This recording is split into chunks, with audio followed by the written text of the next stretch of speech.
Mutual ফান্ডের মার্কেটে regular আমরা ক্র্যাশ দেখছি, কিন্তু 90% মানুষই এই ক্র্যাশের সময় ভুল করে। আপনি কি সেরকম কোনো ভুল করছেন? বাজার পড়ে গেলে অনেকেই ভয় পেয়ে মিউচুয়াল ফান্ড থেকে টাকা তুলে নেয়, কিন্তু এটা সাধারণত একটা ভুল সিদ্ধান্ত বলেই পরিগণিত হয়। বাজার সবসময় ওঠানামা করে, আগে যেমন বেড়েছে তেমনি আবারও বাড়ার সম্ভাবনা থাকে, তাই প্যানিক সেলিং করবেন না। মিউচুয়াল ফান্ড সাধারণত লং টার্ম ইনভেস্টমেন্টের জন্যই ভালো। যদি আপনার টার্গেট বা লক্ষ্য 5 থেকে 10 বছর বা তার বেশি হয়, তাহলে অল্প সময়ে বাজারের এই ওঠাপড়া খুব বেশি প্রভাব ফেলবে না। দীর্ঘ সময় বাজার সাধারণত বাড়ার প্রবণতাই দেখিয়ে এসেছে। যদি আপনি সিস্টেমেটিক ইনভেস্টমেন্ট প্ল্যান করেন, তাহলে সেটা এখন বন্ধ করবেন না। বাজার যখন নিচে থাকে তখন একই টাকায় বেশি ইউনিট কেনা যায়।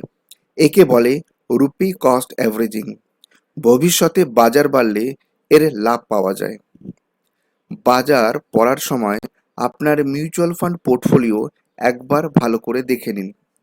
কোনো ফান্ড ভালো পারফর্ম করলে সেই ফান্ডটাকে বেচবেন না। আবার কোনো ফান্ড যদি খারাপ পারফর্ম করে, তাহলে সঙ্গে সঙ্গে বেচে দিয়ে লস বুক করবেন না। একজন অভিজ্ঞ বা বিশেষজ্ঞের পরামর্শ নিন। একই সময় লাম্পসাম ইনভেস্টমেন্ট করার আগে বাজারের পরিস্থিতি ভালোভাবে বুঝে নিন।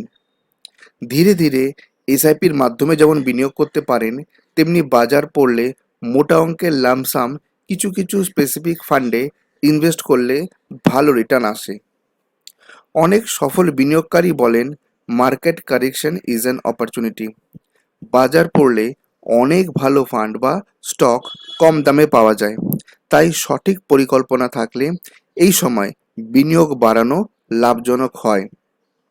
সবচেয়ে গুরুত্বপূর্ণ হলো আপনার ফাইন্যান্সিয়াল গোল কী আছে।